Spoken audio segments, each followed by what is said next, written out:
الصلاة عماد الدين من أقامها فقد أقام الدين ومن هدمها فقد هدم الدين নামাজ হলো ধর্মের খুঁটি নামাজ কি নামাজ হলো ধর্মের খুঁটি মান আকামাহা ফাকাদ আকামাদ-দ্বীন যে ব্যক্তি এই খুঁটিটাকে ঠিক রাখলো অর্থাৎ যে ব্যক্তি নামাজ ঠিক রাখলো সে ধর্মকে ঠিক রাখলো ওমান হাদামাহা ফাকাদ হাদামাদ-দ্বীন আর যে এই খুঁটিটাকে বিনষ্ট করলো ধ্বংস করলো সে সরাসরি ধর্মকে বা ইসলামকে ধ্বংস করে দিল আউযুবিল্লাহ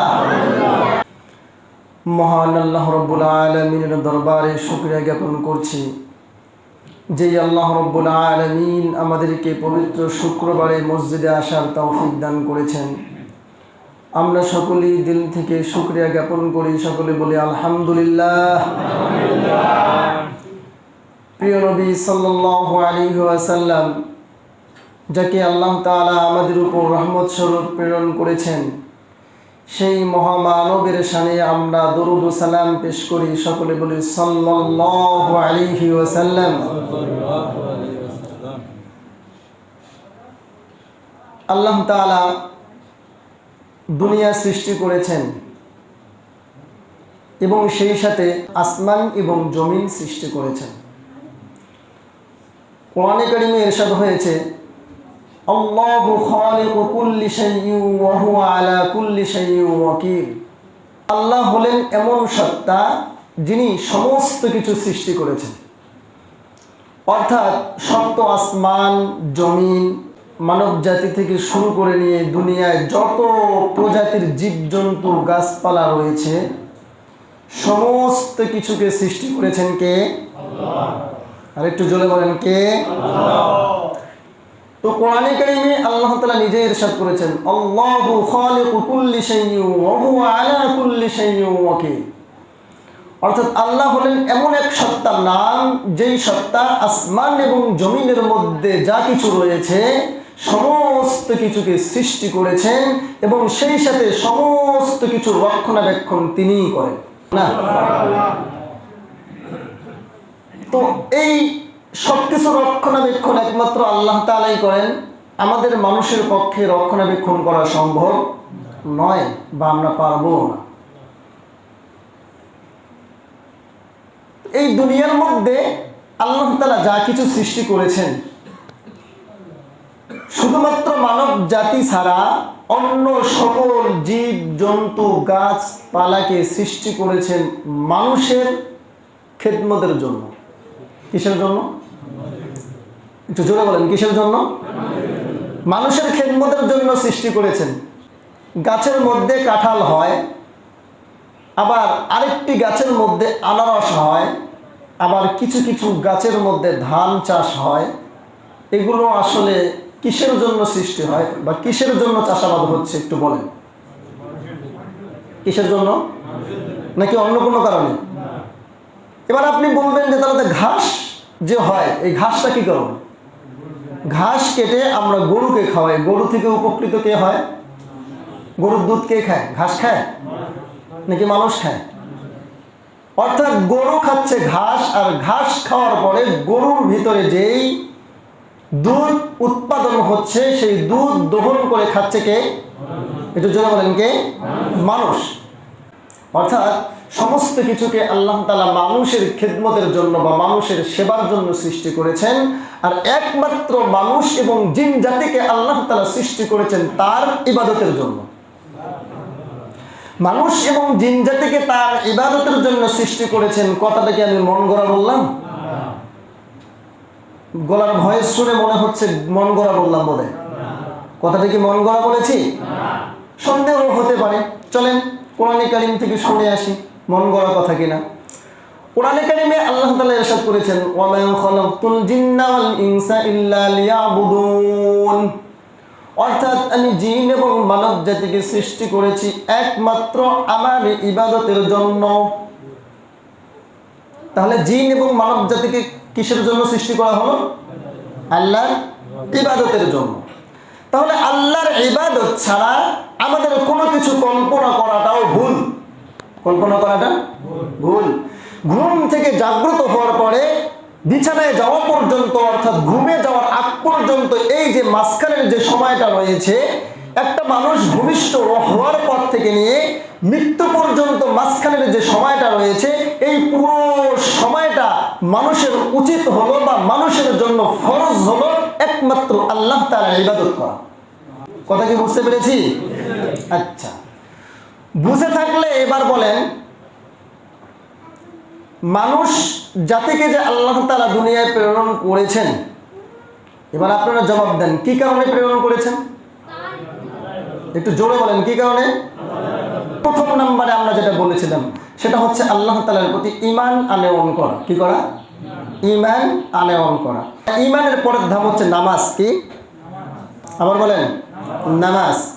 নামাজ সম্পর্কে কোরআনে কারীমে আল্লাহ তাআলা বলেছেন, وَأَقِيمُوا الصَّلَاةَ وَآتُوا الزَّكَاةَ وَارْكَعُوا مَعَ الرَّاكِعِينَ।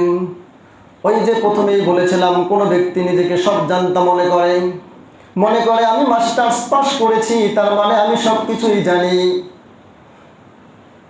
মনে করে আমি অনার্স করেছি, আমি সব কিছুই জানি। আবার মনে করে আমি ফিলোসফিতে মাস্টার্স করেছি, তার মানে দুনিয়ার এমন কোনো যন্ত্র নাই যেটার মনোভাব সম্পর্কে আমি বুঝবো না। তো ওই লোকদের ক্ষেত্রেই একটু মনোযোগ দিয়ে শুনবেন। আল্লাহ তাআলা বলেছেন, ওয়াকিমুস সালাতা ওয়া আতুজ যাকাতা ওয়ারকাউ মা'র রাকিঈন। তোমরা নামাজ কায়েম করো বা নামাজ আদায় করো। কি করো? একটু জোরে বলেন, কি করো? ওয়াকিমুস সালাতা ওয়া আতুজ যাকাত, নামাজ কায়েম করো এবং যাকাত প্রদান করো। ওয়ারকাউ মা'র রাকিঈন, নামাজ যদি একা একাই পড়ো হবে না, একটা ওস্তাদ লাগবে। কি লাগবে? কথা বলছেন, কি লাগবে? ওস্তাদ লাগবে। নিজে নিজে বাড়িতে বসে চটি বই পড়েছেন, ওস্তাদ হয়ে গিয়েছেন, চলবে না। আপনি নিজে নিজে বাড়িতে বুখারী শরীফ পড়ে শেষ করে দিয়েছেন, এবার নিজেকে আহলে হাদিস দাবি করেন, চলবে? কথা বলে না, চলবে না। আপনি নিজে নিজে বাড়িতে বাইহাকি শরীফ পড়েছেন, মুসলিম শরীফ পড়েছেন, তিরমিজি পড়েছেন, সিয়াসাত্তার সমস্ত বই শেষ করে দিয়েছেন, কোনো লাভ নাই। কেন হবে না? কোরআনে কারীমের আয়াত দেখেন, ওয়াকিমুস সালাতা ওয়া আতুজ যাকাতা ওয়ারকাউ মা'র রাকিঈন। তোমরা নামাজ আদায় করো বা নামাজ কায়েম করো, ওয়া আতুজ যাকাতা এবং যাকাত প্রদান করো, ওয়ারকাউ মা'র রাকিঈন। আর যদি তোমাকে নামাজ পড়তে হয় তাহলে একজন ইমামকে অনুসরণ করতে হবে। কি করতে হবে?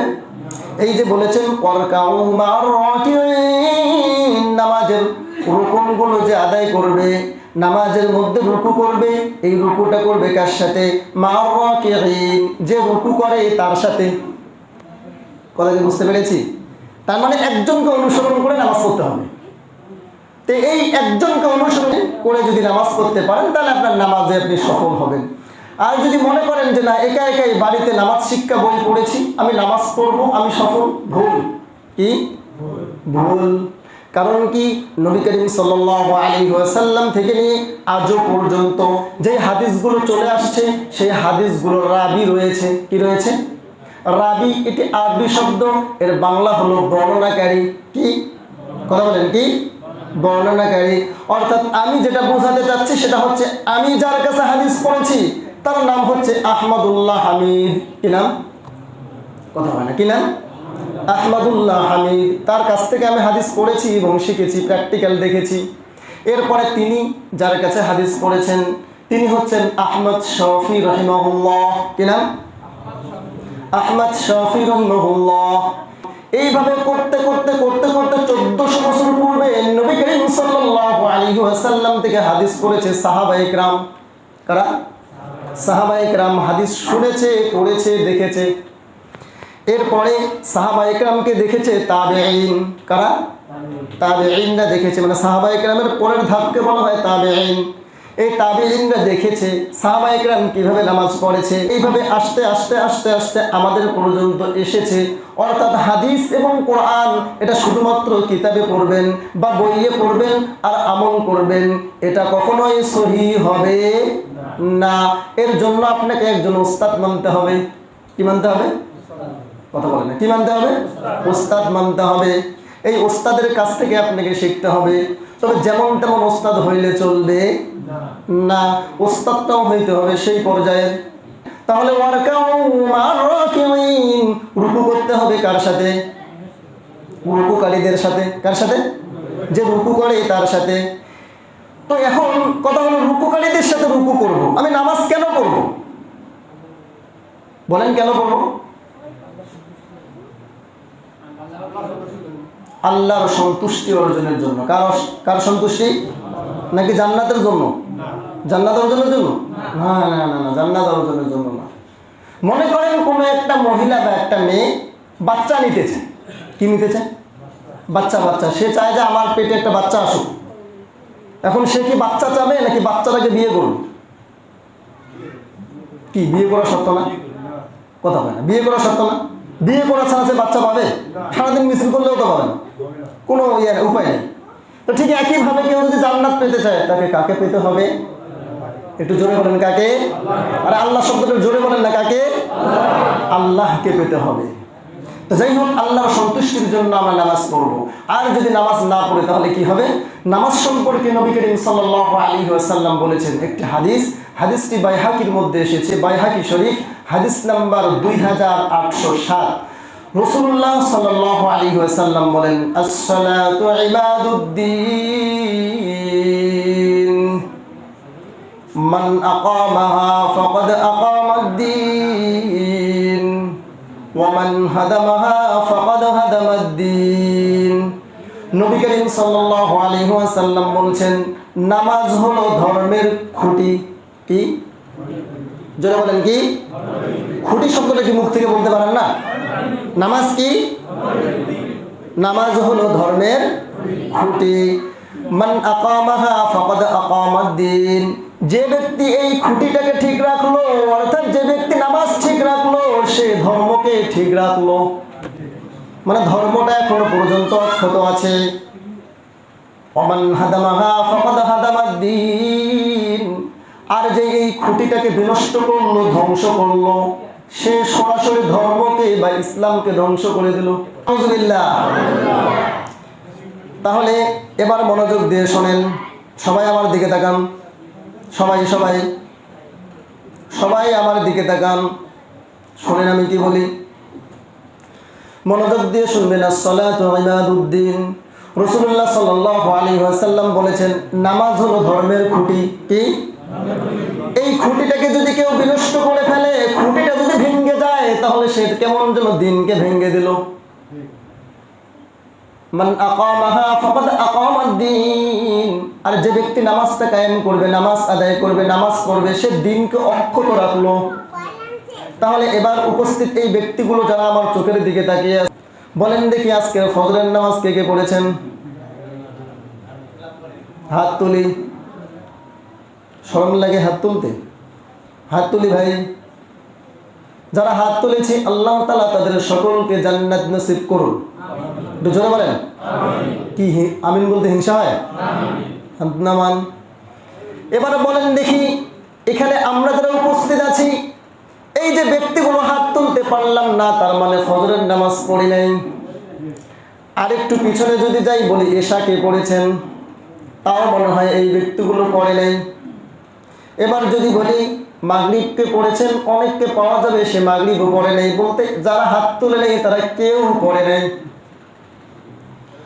যদি ফজর পড়ে না থাকি, জোহর পড়ে না থাকি, মাগরিব পড়ে না থাকি, আসর পড়ে না থাকি, এশা পড়ে না থাকি, তাহাজ্জুদ, বেতের, এরপরে আরো যে সমস্ত নামাজ রয়েছে সেগুলোর কথা বাদ দিলাম, তো আপনি যদি নামাজ আদায় না করেন, কেমন যেন আপনি দিনকে ধ্বংস করে দিলেন। কি করলেন? ইসলামের শত্রু বাইরে আছে? হাদিস থেকে কি বোঝা যায়? ইসলামের শত্রু বাইরে আছে? বাইরে নাই। আমি নিজেই নিজের শত্রু, আমি নিজেই নিজের শত্রু। এবার মুয়াজ্জিন সাহেব বলুন, ফজরের নামাজে মসজিদে কয়জন এসেছে আজকে? 2 হতে 3 জন। সুবহানাল্লাহ বলবেন না? জোরে বলেন সুবহানাল্লাহ। বাঙালি হুজুগে মাতাল। কিসে মাতাল? হুজুগে মাতাল। আজকের এই জুমার দিনে যতগুলো লোক এখানে উপস্থিত আছে, যতদিন পর্যন্ত না এতগুলো লোক ফজরের নামাজে উপস্থিত হতে পারবে, মনে রাখবেন ততদিন পর্যন্ত এই দেশ তথা সারা পৃথিবীতে ইসলাম কায়েম হবে না। আমার ভিতরে মুসলিমত্ব নাই, আমি নিজেই নিজের দ্বীনের ধর্মের শত্রু। এই হাদিস থেকে বোঝা যায় মান আকামাহা ফাকাদ আকামাদ-দ্বীন ওয়া মান হাদামাহা ফাকাদ হাদামাদ-দ্বীন। তাহলে অবশ্যই আমাদেরকে নামাজ কায়েম করতে হবে। কি করতে হবে? কি করতে হবে? কথা বলে কি করতে হবে? নামাজ কায়েম করতে হবে। এবার আজকে এখানে উপস্থিত ব্যক্তিরা আমাকে বলেন, আজকে থেকে, আজকের এই সময় থেকে নিয়ে নামাজ পড়বেন কে কে? হাত তোলেন, হাত তোলেন। অনেকে পড়বো না, অনেকে পড়বো। হাত নামান, হাত নামান। আল্লাহ তাআলা সকলকে কবুল করুন। ভাই দেখেন, আমি একজন মুসলিম, আমি যদি ভাই নামাজ না পড়ি আমি নিজেই নিজের শত্রু। এখন সবাই বলি মুসলিমরা শুধু মার খায়। কেন মার খায়? মার তো এই জন্যই খায়, মার তো এই জন্যই খায়। আর আপনি তো আপনার নিজেরই শত্রু। তাহলে আরেকজন যে নামাজ পড়ে না বা যে কাফের, তার মধ্যে আর আমার মধ্যে পার্থক্য কি? শুধু সপ্তাহে শুক্রবার মসজিদে আসি, তাও যত টাল বাহানা। যুবকদের চেহারার দিকে তাকান, দেখেন চেহারাগুলো এক সপ্তাহের মধ্যে ঝলমল হয়ে গেছে। কথা কি ঠিক আছে? গত সপ্তাহ থেকে নিয়ে শুরু করে আজ, গত সপ্তাহের চেহারা একরকম ছিল, আজকের চেহারা কিন্তু আরেক রকম। কারণ কি বলেন তো? কি জোরে বলেন? কি নেট নাই, ইন্টারনেট নাই, সেই জন্য চেহারাগুলো। পাবজি বন্ধ হয়ে গেছে, ফ্রি ফায়ার বন্ধ হয়ে গেছে, টিকটক নাই, চলে না, ফেসবুক ভিপিএন দিয়ে চালায় তাও দৌড়ে না। ঠিক আছে, কিন্তু চেহারাগুলো ঝলমল হয়ে গেছে। দেখেন ইহুদি খ্রিস্টানদের ষড়যন্ত্রটা একবার লক্ষ্য করেন। আমি নামাজ পড়তে আসবো, কিন্তু ইহুদি খ্রিস্টানরা আমাকে নামাজ পড়তে আসতে দিবে না। কি দিবে না? ইহুদি খ্রিস্টানরা আমাকে নামাজ পড়তে আসতে দেবে না। দেখেন আমরা হলাম নির্বোধ বাঙালি বা নির্বোধ মুসলিম। আমাদের হাতে দিয়ে দিয়েছে ইলেকট্রিক ডিভাইস, মোবাইল। কি দিয়ে দেওয়া হয়েছে? মোবাইল। রাত 12টা 1টা পর্যন্ত মোবাইল চাপাচাপি করতেছি, চ্যাটিং করতেছি, ফেসবুক ব্রাউজিং করতেছি। এরপরে আরও তো অনেক কিছু আছে যেগুলো করি, এগুলো এখানে বলা যাবে না। কি বলা যাবে যুবক ভাইয়েরা? কথা বলা যাবে এখানে? এখানে বললে ইমামতি থাকবে না।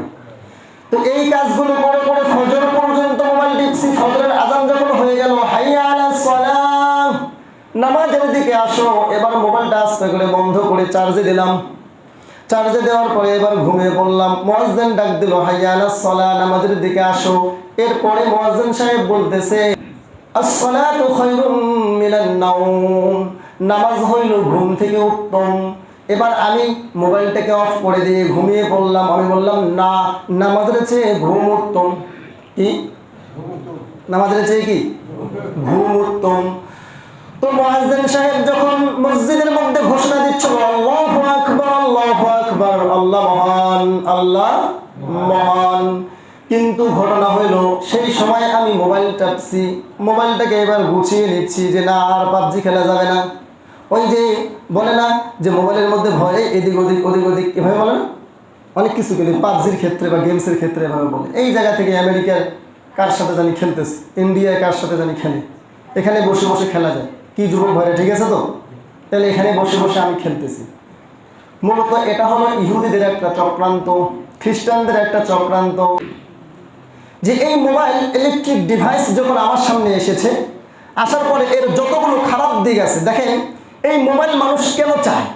একজন হুজুরও মোবাইল দেখলে খুব আকৃষ্ট হয়। কথা খারাপ বললাম? একটা ছোট্ট শিশু যখন কান্না করতেছে, মোবাইলটা হাতে দিলেন চুপ হয়ে যায়। একটা বড় মানুষ যখন একদম বেচাইন হয়ে যাচ্ছে, মোবাইলটা হাতে দিবেন, মোবাইল নিয়ে সে ইউটিউব চালাচ্ছে, বাস মন ফ্রেশ। কি কাহিনী কি? মোবাইলের স্ক্রিনে যখন চোখ রাখি তখন রাত কিভাবে শেষ হয়ে যায় টের পাওয়া যায় না। কারণ কি? কারণ হচ্ছে মানুষের আইকিউ যতটা ফাস্ট চলে, মানুষের আইকিউ চালাতে গিয়ে যা কিছু হরমোনের প্রয়োজন রয়েছে সমস্ত কিছু এখানে সেভ করে দেওয়া হয়েছে। কথা কি বুঝতে পেরেছি? আমার মন এখন চাচ্ছে ওয়াজ শুনবো, মোবাইলে পাবো। কোথায় পাবো? মোবাইলে পাবো। মন চায় গান শুনবো, কোথায় পাবো? মোবাইলে পাবো। মন চায় যাত্রাপালা দেখবো, দুনিয়ায় তো কোথাও যাত্রাপালা হয় না, কোথায় পাবো? মোবাইলে পাবো। মন চায় এখান থেকে বসে বসে আমি জানতে চাই সেন্ট মার্টিন কেমন ছিল, কোথায় সার্চ দিলে পাবো? কথা বলে না, কোথায় সার্চ দিলে পাবো? মোবাইলে পাবো। আপনার মন যত অশ্লীলতা করতে চায়, এবার মন চায় বিয়ে তো করি নাই, অন্য কাউকে দেখে আসি, অন্য কারোর সাথে ট্রেডিং মারি বা চ্যাটিং করি, কোথায় পাবেন? যখন কোথায় পাবেন? মোবাইলে পাবেন। অর্থাৎ মোবাইলের মধ্যে যত ধরনের জিনিস প্রয়োজন আছে, মানুষ আকৃষ্ট হয়, মানুষের মেধা শক্তি সেই দিকে দূর দেয়, সমস্ত কিছু এর ভিতরে সেট করে দেওয়া আছে। হুজুর খেজুর, হাজি গাজী, মুমিন মুত্তাকি, ইমাম মুয়াজ্জিন, খতিব বক্তা, মুসল্লি, তারপরে ইমাম, যত কিছু আছে সবার আকৃষ্ট কোথায়? সবাই কিছু আকৃষ্ট হয়। কারণ হচ্ছে এই মোবাইলের মধ্যে সব কিছু সেটিং করে দেওয়া আছে। মানে হলো, আমি যেটা বোঝাতে চাচ্ছি, এই মোবাইলটাই হলো দাজ্জাল। কি কি? এই মোবাইলটাই হলো দাজ্জাল। এই মোবাইল আপনাকে নামাজ পড়তে দেয় না, এই মোবাইল আপনাকে ফজরে উঠতে দেয় না, এই মোবাইল আপনাকে জোহরে মসজিদে আসতে দেয় না, এই মোবাইল আপনাকে আসরে মসজিদে আসতে দেয় না, এই মোবাইল আপনাকে মাগরিবে মসজিদে আসতে দেয় না, এই মোবাইল আপনাকে ঈশার নামাজের কথা ভুলিয়ে দেয়, এই মোবাইল আপনাকে বাবা মায়ের সাথে খারাপ আচরণ করার জন্য শিক্ষা দেয়। অর্থাৎ এই মোবাইলটাই হলো একটা ডিজিটাল দাজ্জাল। কি? এই যে 1 সপ্তাহ ব্যাপী মোবাইলটা বন্ধ আছে, আমার মোবাইল ভাই 3 দিন চার্জ যায়। কয়দিন? আগে কিন্তু একদিনে যাইতো না, এখন কয়দিন যায়? 3 দিন চার্জ যাইতেছে। এই যে মোবাইল, অ্যান্ড্রয়েড ফোন, তার মানে কি? কি বুঝতেছেন বলেন? 3 দিনের চার্জ আমি একদিনে খেয়ে ফেলি। তাহলে মোবাইলের প্রতি কতটা আকৃষ্ট ছিলাম, বা আমি নিজে কতটা আকৃষ্ট। তো আমি আপনাদেরকে মোবাইল ছাড়তে বলতেছি না, আমি যেটা বলবো সেটা হচ্ছে ইউজ করবেন, এটার ভালো দিকটা আপনি গ্রহণ করেন, খারাপ দিকটা বর্জন করেন, নামাজটাকে কায়েম করেন।